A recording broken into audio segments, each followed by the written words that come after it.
لنا في علمنا وارزقنا الإخلاص في القول والعمل كاملا وعلما نافعا لا ينسى وتوفيقا دائما وصحة ويقينا وعافية. اللهم افتح لنا كل خير، اللهم اكفنا بحلالك عن حرامك وأغننا بفضلك عمن سواك، آمين يا رب العالمين. Alhamdulillah kaum muslimin rahimani wa rahimakumullah. Kita lanjutkan kajian tafsir Quran satu hari satu halaman, dan kita masih membahas surah Ibrahim atau Ibrahim. Jazakumullah khairan. Pada halaman 258 surah Ibrahim ayat 19 sampai 24 insyaallah taala. أعوذ بالله السميع العليم من الشيطان الرجيم من همزه ونفخه ونفثه. ألم تر أن الله خالق السماوات والأرض بالحق إن يشأ يذهبكم ويأتي بخلق جديد وما ذلك على الله بعزيز. وبرزوا لله جميعا فقال الضعفاء للذين استكبروا إنا كنا لكم تبعا فهل أنتم مغنون عنا من عذاب الله من شيء قالوا لو هدانا الله لهديناكم سواء علينا أجزعنا أم صبرنا ما لنا من محيص.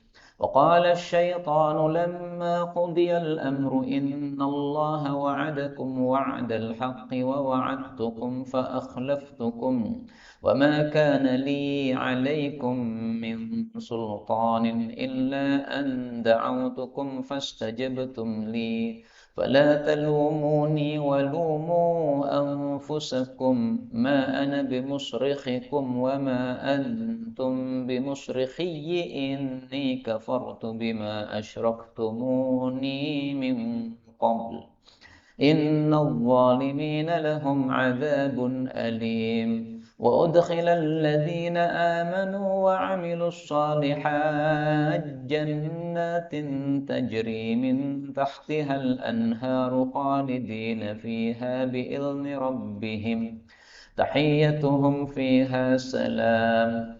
ألم تر كيف ضرب الله مثلا كلمة طيبة كشجرة طيبة أصلها ثابت وفرعها في السماء. Alhamdulillah Rabbil Alamin. Allahumma rahamna bil Qur'ani amin. Pada ayat-ayat yang kita baca ini ada beberapa kata yang boleh dibaca dengan dua bacaan.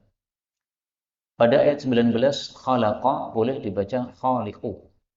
Perbedaannya apa? Kalau khalaqa itu kata kerja, kalau khaliqu itu kata benda atau isim. Tapi kalau dibaca khaliqu maka di sini wal arda harus wal ardi karena menjadi mudhaf ilaih ya, maka harus dikasrah. Kemudian pada ayat berikutnya yaitu ayat 22 wa ma kana liya. Nah, ini ya-nya boleh disukun wa ma kana li. Kemudian ayat masih ayat ini juga wa ma antum bimusrikhiyya. Ini satu qiraah membaca bimusrikhiyyi. Sementara 9 qiraah yang lain semuanya sepakat membaca fathah bimusrikhiyya. Asyraftumuni ini boleh ditambah dengan ya. Menjadi asyraftumuni karena asalnya memang ada ya-nya kemudian dihapus untuk mempermudah ucapan pembacaannya. Kemudian ayat terakhir 23 as-solihati jannatin. Nah, ini ada tak ketemu dengan jim. Ini bisa idgham. As-solihat jannatin ini. Adapun wa wa'adtukum pada ayat 22. Nah, ini dal ketemu ta, ini sepakat seluruh qiraah membaca dengan idgham. Tidak boleh wa wa'adtukum, enggak boleh ya. Wa wa'adtukum harus idgham karena dal ketemu dengan ta di sini. Ini semua adalah qiraah mutawatirah yang sumbernya dari Sayyidina Rasulullah sallallahu alaihi wasallam, maka semuanya adalah bacaan Quran yang benar. Adapun tafsir ringkasnya Allah katakan pada surah Ibrahim ayat 19. Alam tara, belumkah engkau mengetahui? Tara asalnya melihat tapi maksudnya mengetahui. Annallaha bahwasanya Allah itu khaliqu pencipta as-samawati langit-langit wal ardi dan bumi bil haqqi dengan kebenaran. Iyasha jika Allah berkehendak yudhibkum Allah lenyapkan kalian, ya, dimatikan semua. Wa ya'ti dan Allah datangkan bi khalqin makhluk jadidin yang baru. Kaum muslimin rahimani wa rahimakumullah, ayat ini maksudnya adalah Allah itulah yang berhak disembah. Selain Allah tidak berhak disembah. Kenapa? Yang menciptakan langit bumi Allah. Kita berada di buminya Allah, dinaungi oleh langitnya Allah. Maka kita harus taat kepada Allah Subhanahu wa taala, yaitu menyembah Allah Subhanahu wa taala. Kalau manusia tidak mau taat kepada Allah, maka Allah sebenarnya bisa yudhibkum, membasmi semua manusia bisa. Karena Allah Maha Kuasa, tidak susah bagi Allah untuk membasmi semua manusia. Yang dimaksud bil haqqi dengan kebenaran, menciptakan langit dengan kebenaran, itu maksudnya menciptakan langit dengan ada tujuan yang besar. Tidak dengan sia-sia, tapi ada tujuannya. Maka makna ayat ini sebagaimana pada ayat yang lain, Allah mengatakan, "Wa ma khalaqnas samawati wal arda wa ma bainahuma batila, dzalika dhannul ladzina kafaru." Kami tidak menciptakan langit dan bumi sebagai sesuatu yang batil alias sia-sia. Itu hanyalah persangkaannya orang-orang kafir. Kalau orang-orang beriman tahu bahwasanya Allah ciptakan langit dan bumi ada tujuannya. Tujuannya apa? Allah ingin menampakkan kepada kita Allah itu Maha Kuasa. Sehingga sembahlah Allah yang Maha Kuasa. Dan ini sudah termaktub pada ayat yang lain, wa ma khalaqtul jinna wal insa illa liya'budun. Adz-Dzariyat 56. Tidaklah kami ciptakan jin dan manusia kecuali untuk ibadah alias taat atau tunduk kepada saya. Inilah tujuannya Allah ciptakan langit dan bumi. Supaya manusia tahu kekuasaan Allah sehingga mau tunduk kepada Allah Subhanahu wa taala. Kemudian Allah mengancam, kalau Allah mau, Allah bisa melenyapkan kalian apabila kalian kafir tidak mau iman kepada Allah. Dan Allah datangkan makhluk yang baru, maksudnya makhluk yang baru yang beriman kepada Allah Subhanahu wa taala. Kalau Allah mau, mampu. Tapi Allah tidak memaui hal itu karena Allah Maha Rahmat. Sehingga Allah masih memberikan tempo kepada manusia. Barangkali sekarang belum beriman tapi besok akan beriman kepada Allah Subhanahu wa taala. Barangkali sekarang belum mau untuk mentaati Allah Subhanahu wa taala, bisa jadi besoknya akan taat kepada Allah Subhanahu wa taala. Maka makna ayat ini seperti pada surat Muhammad ayat 38. Wa in tatawallau, kalau kalian berpaling tidak mau beriman, yastabdil qauman ghairakum, Allah akan ganti kaum yang lain, thumma la yakunu amsalakum, kemudian kaum itu tidak seperti kalian yang tidak mau taat kepada Allah Subhanahu wa taala. Maka maksudnya Allah suruh kita ibadah itu bukan karena Allah butuh sama kita, enggak. Kalau Allah butuh sama kita, maka Allah tidak mungkin mau menghancurkan kita karena masih butuh sama kita. Makanya di sini Allah katakan, kalau Allah mau, sebenarnya Allah bisa menghancurkan kalian. Memang enggak butuh sama kalian sama sekali. Yang butuh menyembah Allah malah justru kita ini. Kemudian ayat 20, wa ma dzalika, dan tidaklah hal itu, yaitu menghancurkan seluruh manusia, 'alallahi, bagi Allah, bi aziz, sesuatu yang susah. Jadi tidak ada yang susah bagi Allah. Kenapa tidak ada yang susah? Karena apapun keinginan Allah cukup dengan satu kata, kun, selesai.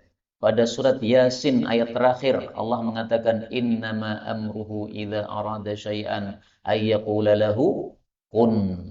Allah itu kalau menghendaki sesuatu cukup mengatakan kun, maka sudah fayakun, sudah langsung jadi. Orang-orang awam mengatakan, Allah mengatakan kun fayakun, tidak gitu. Mengatakan kun saja, satu kata. Kalau kun fayakun itu tiga kata, kun fayakun, ya. Tapi Allah tidak butuh tiga kata. Satu kata sudah cukup bagi Allah Subhanahu wa taala untuk melakukan apapun yang Dia inginkan. 21, wa barazu, dan mereka keluar lillahi, menghadap kepada Allah, jami'a, semuanya. Yang dimaksud keluar adalah keluar dari kuburan. Setelah keluar dari kuburan, menghadap kepada Allah. Untuk apa? Mempertanggungjawabkan amal masing-masing. Maka tafsir barazu ini sama dengan pada ayat yang lain, yaitu surat Yasin ayat 51. Wa nufikha fis-sur, ditiuplah sangkakala oleh malaikat Israfil, fa idahum minal ajdath, tiba-tiba manusia dari kuburan ila rabbihim yang silun, keluar menuju kepada pemelihara mereka dengan bercepat-cepat. Maka inilah makna barazu, keluar dari kuburan. Masing-masing kita akan mati semuanya, masing-masing kita akan dibangkitkan lagi oleh Allah Subhanahu wa taala semuanya. Karena itu apapun kezaliman yang kita alami di atas muka bumi ini nanti akan dibereskan oleh Allah Subhanahu wa taala sehingga tidak usah begitu susah terhadap musibah atau kezaliman yang kita terima karena pasti akan dimenangkan oleh Allah besok di akhirat. Demikian juga amal kita semuanya akan dipertanggungjawabkan oleh kita masing-masing. Faqala, maka berkatalah ad-du'afa, orang-orang lemah, maksudnya para pengikut, lilladzina istakbaru, kepada orang-orang sombong, maksudnya para penguasa atau para pemimpin.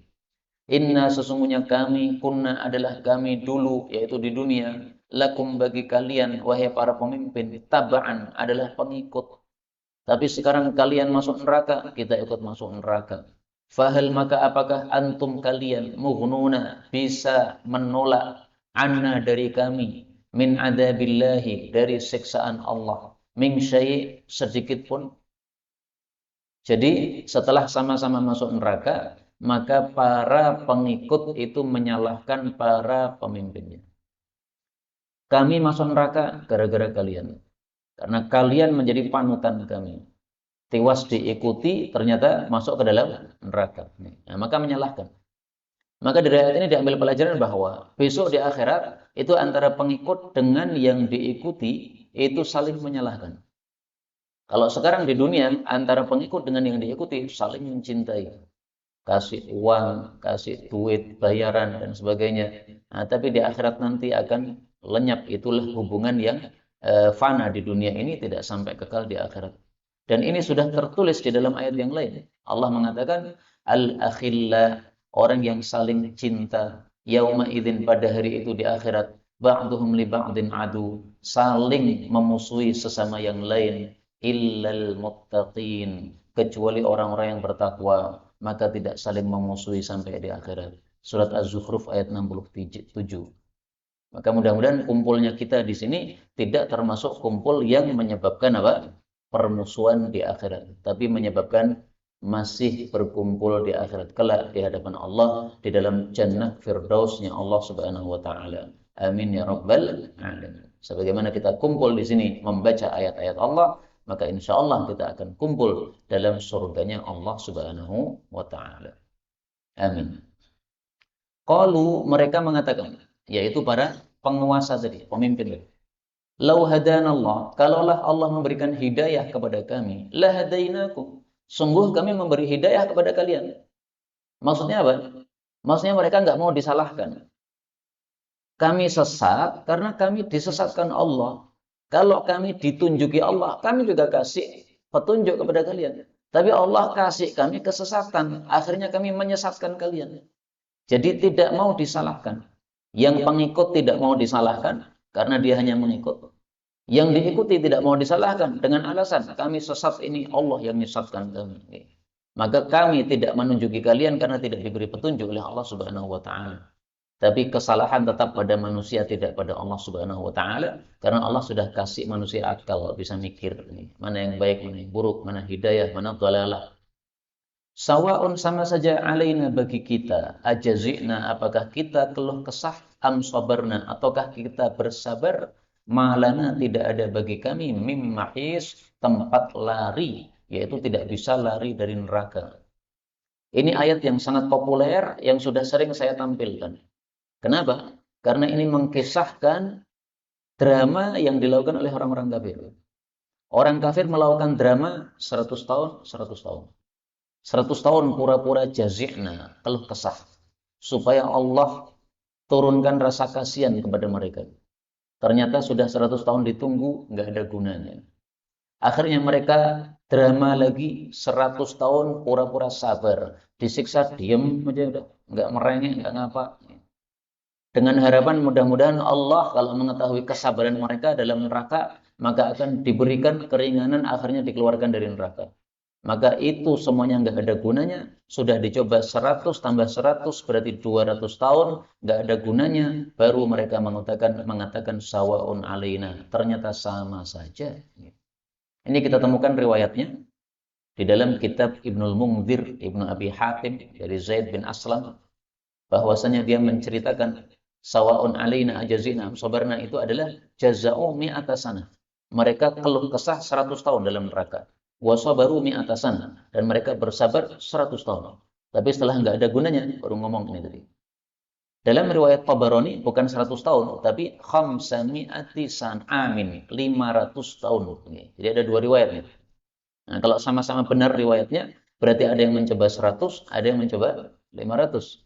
Karena neraka itu kan bertingkat-tingkat. Nah, mungkin tingkat yang mana mencoba 100, tingkat yang lain mencoba 500. Atau bisa jadi ini maksudnya adalah taksir, menunjukkan lama. Karena orang Arab mengatakan lama itu disebut angka 100, disebut angka 500, disebut angka 700. Itu sudah adat orang Arab. Seperti kita mengatakan 1000 pulau, pulau 1000. Atau kerojokan 1000. 1000 maksudnya banyak, tidak harus betul-betul 1000. Nah, maka ini ayat sangat populer ya. Ajazi'na an sabarna. Mau keluh kesah pura-pura, mau sabar pura-pura, enggak ada gunanya. Tidak bisa lari dari neraka. Na'udzubillahi min syarri dzalik. Ayat 22 Allah mengatakan waqala syaitan, dan berkata setan. Yang dimaksud setan di sini adalah iblis. Lama tatkala qudiya, telah diputuskan al-amru, urusan. Yang dimaksud urusan di sini adalah masuk surga dan masuk neraka. Maka yang dimaksud qudiyal amr, ini yang disebutkan oleh Allah pada ayat yang lain, fariqun fil jannati wa fariqun fis sa'ir. Sekelompok orang dimasukkan surga, sekelompok orang dimasukkan neraka sa'ir. Surat Asy-Syura ayat 7. Ini tafsiran untuk kata-kata qudiyal amru, ketika sudah diputuskan perkara masuk surga, masuk neraka. Nah, saat itulah si iblis mengatakan, apa kata iblis? Innallaha, sesungguhnya Allah, wa'adakum, telah menjanjikan kepada kalian, wa'adal haqqi, janji yang benar. Wa wa'adtukum, dan saya menjanjikan kepada kalian, fa'akhluftukum, lalu saya menyelisih janji kepada kalian. Jadi setan tidak mau disalahkan. Kalau saya dulu di dunia memberikan janji-janji, Allah juga sudah memberikan janji-janji. Salahmu kenapa pilih janji saya? Janjinya Allah itu benar, janji saya ini nggak benar. Kalian ngikuti saya, ya salah kalian sendiri. Jadi unik di sini, ahli neraka itu semuanya tidak mau disalahkan, Pak. Pentolannya yaitu si iblis nggak mau disalahkan. Para pemimpinnya nggak mau disalahkan. Para pengikutnya nggak mau disalahkan.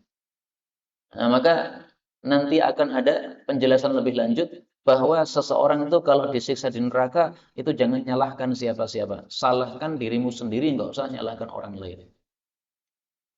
Apa yang dimaksud wa'adakum wa'dal haq? Allah memberikan janji dengan janji yang benar. Ya misalnya kalau kalian sholat maka kalian masuk surga, kalau kalian masuk Islam maka masuk surga.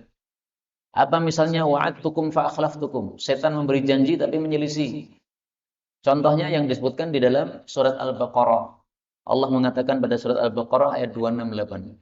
Asyaitanu ya'idukumul faqra. Setan itu menjanjikan kefakiran. Maksudnya menakut-nakuti fakir kalau kita sedekah. Sehingga ketika kita mau sedekah, setan membisikkan, jangan sedekah, nanti kamu fakir. Wa ya'murukum bil fahsya. Setan menyuruh kalian untuk berbuat keji. Salah satu perbuatan keji adalah pelit, bakhil kepada orang yang membutuhkan. Padahal dia mampu untuk membantu. Sementara orang yang membutuhkan tadi berhak untuk dibantu. Karena ada orang yang membutuhkan tapi nggak berhak dibantu, Pak. Misalnya orang utang, tapi utangnya bukan sesuatu yang dia perlukan. Betul-betul dia utang memang, tapi membeli sesuatu yang nggak dia perlukan. Orang tidak punya duit, tapi beli HP mahal. Nah ini utang dia. Dia butuh untuk bayar utangnya, tapi sebenarnya nggak perlu untuk dibantu. Nah, mestinya dia yang memperbaiki apa? Cara hidupnya. Maka harus disesuaikan dengan kondisi keuangannya. Jangan membeli segala sesuatu benda. Nah, maka kembali ke sini, wa'adtukum fa akhlaftukum. Setan memberikan janji tapi menyelisih. Maka janjinya setan tidak ada yang benar. Kalau dia mengatakan kamu jangan sedekah, sedekah membuat fakir, maka Allah justru sebaliknya. Kalau kamu sedekah, maka saya akan ganti. Sebagaimana kata Allah dalam ayat yang lain, "Wa ma anfaqtum min syai'in fa huwa yukhlifu." Surat Saba ayat 39. Apapun yang kalian infakkan, Allah akan memberikan ganti. Wa huwa khairur raziqin. Allah itu sebaik-baik pemberi rezeki. Nah, ini contoh bagaimana setan memberikan janji yang tidak benar. Kemudian setan mengatakan, "Wa ma kana li," dan tidak ada bagi saya alaikum atas sekalian min sultan hujjah illa, hanya saja, illa akan tetapi anta autukum, saya mengajak kalian, fastajabtum li, lalu kalian mengijabai seruan saya. Fala talumuni, maka jangan menyalahkan saya, jangan mencela saya. Walumu anfusakum, dan celalah diri kalian sendiri-sendiri. Jadi setan itu sebenarnya nggak punya kekuasaan terhadap manusia, Pak. Dia bisanya membisikkan. Setelah dia bisikkan, itu terserah manusianya. Manusianya mau ikut atau tidak. Misalnya nih, kita bangun jam 3 malam, terdengar azan malam. Setan membisikkan, tidur lagi aja, masih jam 3, nanti bangun setengah 4 juga bisa. Nah, maka kalau kita mengijabai seruan setan, kita tarik selimut itu lagi, maka akhirnya tidur lagi. Tapi kalau kita tidak mau mengikuti bisikan setan, maka kita langsung lepas selimut, langsung turun dari kamar tidur, kemudian masuk kamar mandi, wudu, setelah itu sholat 2 rakaat. Nah, setannya tidak berhasil untuk mengajak kita. Maka perkataan setan ini benar. Wa ma kana li 'alaikum min sultan. Saya tidak punya sultan, tidak punya hujjah, tidak punya kekuasaan untuk menyesatkan kalian. Enggak. Saya bisanya cuma membisiki, mengajak saja, da'autukum ya. Tapi kalian sendiri yang mengikuti saya. Maka kata setan, jangan salahkan diriku, salahkan diri kalian sendiri. Perkataan ini juga benar. Karena kita temukan yang semakna dengannya dalam hadis Rasulullah sallallahu alaihi wasallam. Rasulullah mengatakan, "Fala yalumanna illa nafsahu."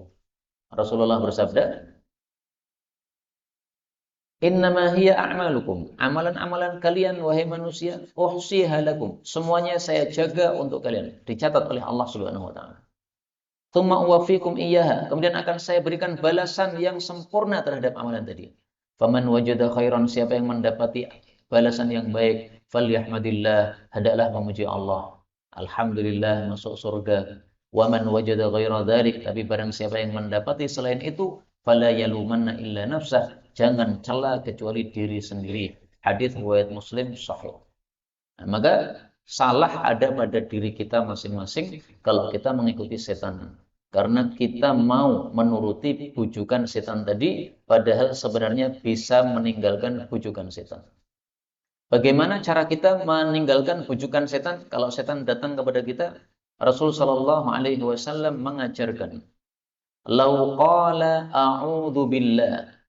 Kalau seseorang yang sedang diganggu setan itu mengatakan, "A'udzu billahi minasyaitonir rajim." Saya berlindung kepada Allah dari setan yang terkutuk.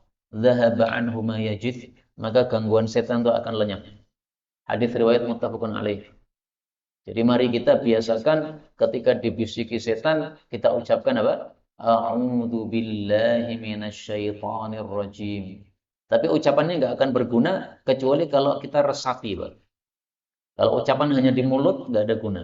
Tapi kalau kita ucapkan di mulut, resapi di hati, nah saat itulah setan betul-betul lenyap dari hati kita. Tapi kalau hanya di mulut, nah, setannya masih bercokol di dalam hati kita, masih bisa mengganggu terhadap kita. Kemudian setan mengatakan, "Ma'ana, tidaklah saya bimusrikhikum, menolong kalian. Wa ma antum, dan tidaklah kalian bimusrikhiyyi, menolong saya. Ini sesungguhnya saya kafartu, saya telah kafir bima asyraktumuni, dengan apapun pensekutuan kalian kepada saya min qablu, sebelumnya." Jadi maksudnya setan mengatakan saya tidak mungkin bisa menolong. Karena kalau Allah sudah menurunkan siksa, siapapun tidak bisa menolong. Dan setan mengakui, kalian juga nggak bisa menolong saya. Sama-sama kita disiksa. Jadi maksudnya, ya sudahlah, pasrah saja. Om kalian disiksa, saya juga disiksa. Nggak usah saling menyalahkan. Kita semuanya salah. Yang jelek di sini, setan mengatakan, saya mengkafiri penyekutuan kalian kepada saya waktu di dunia. Nah, ini yang jelek. Dulu di dunia, setan senang kalau disembah. Tapi begitu di akhirat, dia mengatakan, saya enggak mengakui gitu ya. Kalian menyembah saya enggak mengakui. Memang setan bukan sesuatu yang berhak disembah, sehingga dia mengkufuri.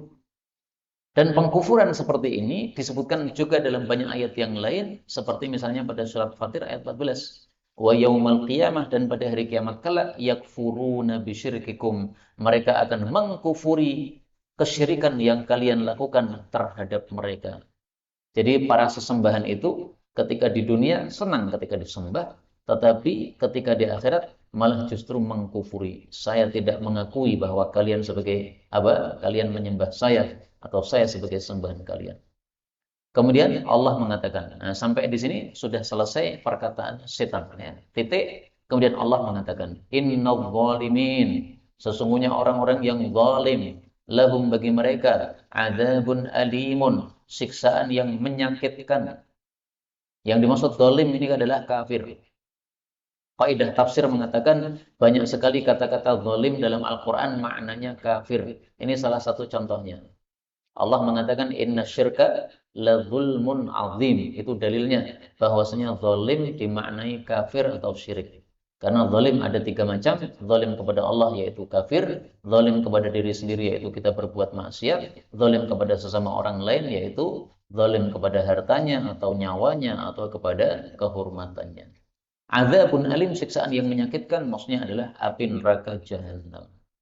Setelah Allah bicara tentang neraka jahanam, lalu Allah bicara tentang surga.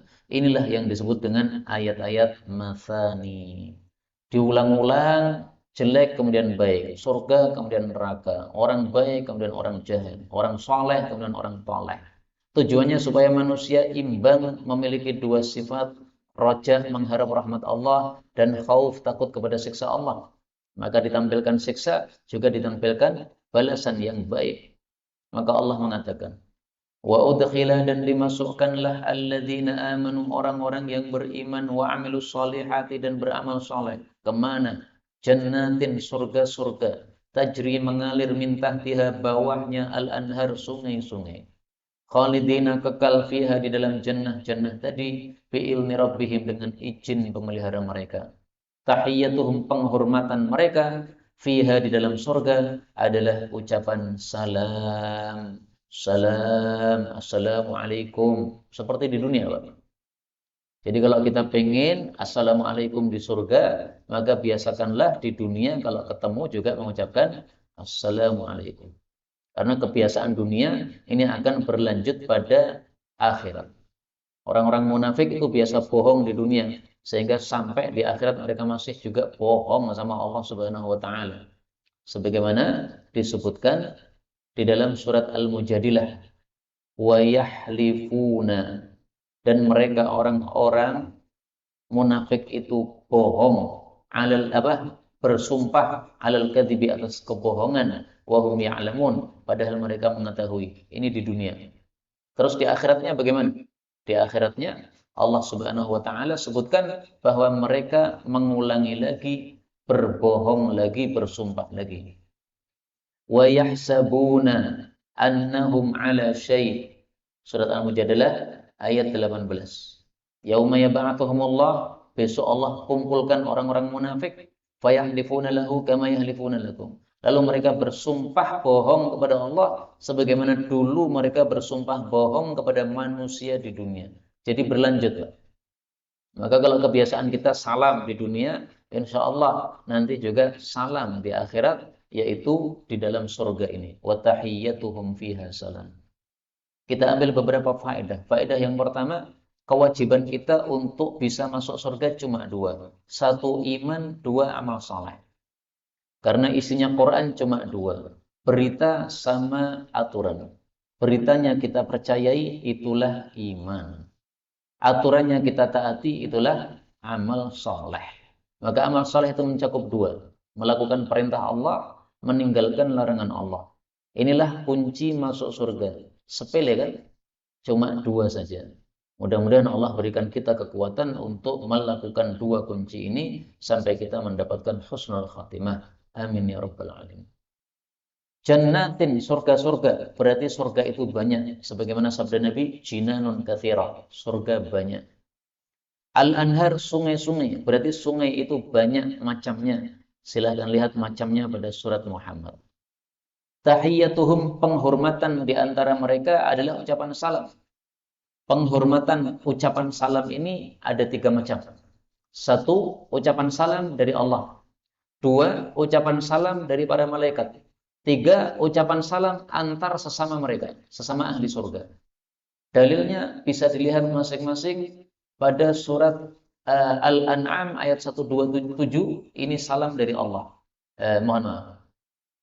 Surat Yasin ayat 58, ini salam dari Allah. Salamun qawlan min rabbir rahim. Salam, ucapan dari pemelihara yang kasih sayang.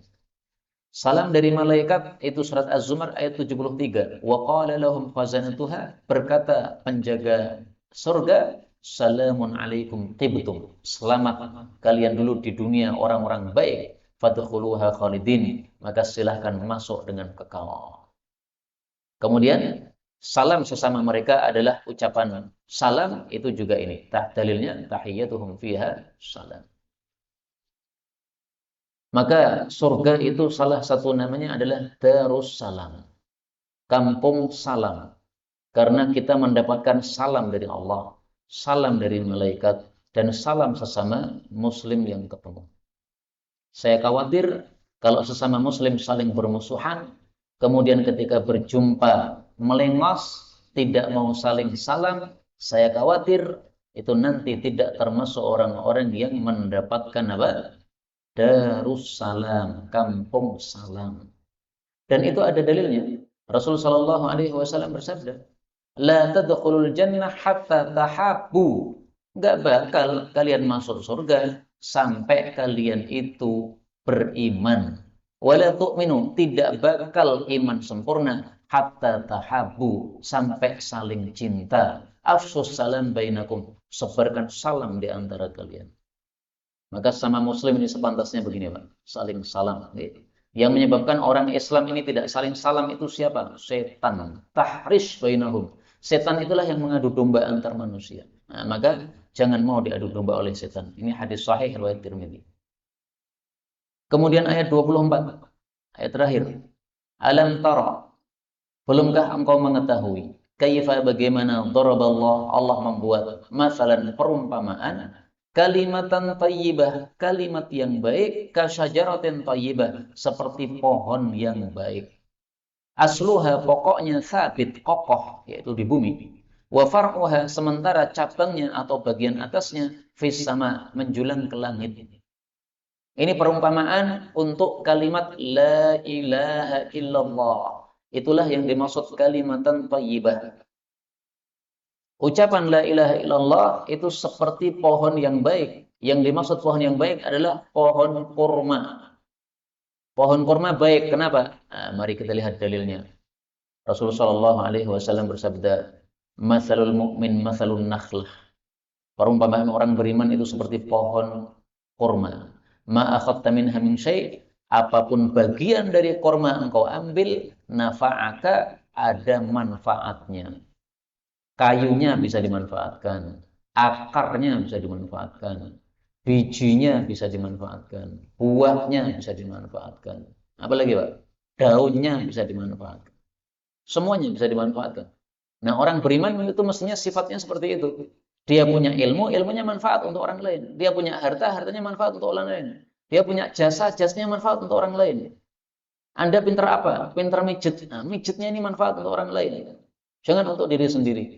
Maka apapun yang kita miliki, apapun yang Allah berikan kelebihan pada kita, itu bisa untuk memberikan manfaat kepada orang lain. Itulah semestinya orang beriman. Matsalul mu'min matsalun nakhlah.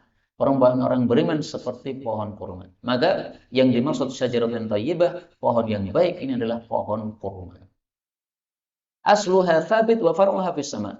Pokoknya berada di tanah, di bumi, sementara cabangnya menjulang ke langit. Maksudnya apa ini? Dijelaskan oleh Imam Baghawi, yaitu ucapan la ilaha illallah. Ini kalau kita ucapkan langsung naik ke langit tanpa ada penghalang. Berbeda dengan ucapan-ucapan yang lain. Ucapan yang lain kadang-kadang tidak diterima oleh Allah Subhanahu wa taala. Kamu mengucapkannya tidak ikhlas, maka enggak diterima oleh Allah. Tapi ucapan la ilaha illallah, nah ini langsung naik ke langit. Dan tafsiran Imam Baghawi, ini saya temukan dalil yang menguatkannya pada riwayat Imam Tirmidzi. Rasulullah bersabda, "Maqala 'abdun la ilaha illallah." Tidaklah seorang mengucapkan la ilaha illallah dengan ikhlas kecuali dibuka baginya pintu-pintu langit. Hatta tufdiya ilal arsh. Sampai menuju ke singgasana Allah Subhanahu wa taala. Jadi langsung naik ke langit, langsung sampai ke singgasana Allah. Majtanabal kabair, syaratnya kalau dia menjauhi dosa-dosa besar. Terus ada riwayat yang lain tetapi dhaif mengatakan likulli syai'in miftah. Segala sesuatu ada kuncinya, miftahus samawat, kuncinya langit itu adalah ucapan la ilaha illallah. Maka kajian ini kita tutup dengan ucapan la ilaha illallah. Wallahu a'lam bishawab. Walhamdulillahi rabbil alamin. Kalau ada pembahasan dipersilakan.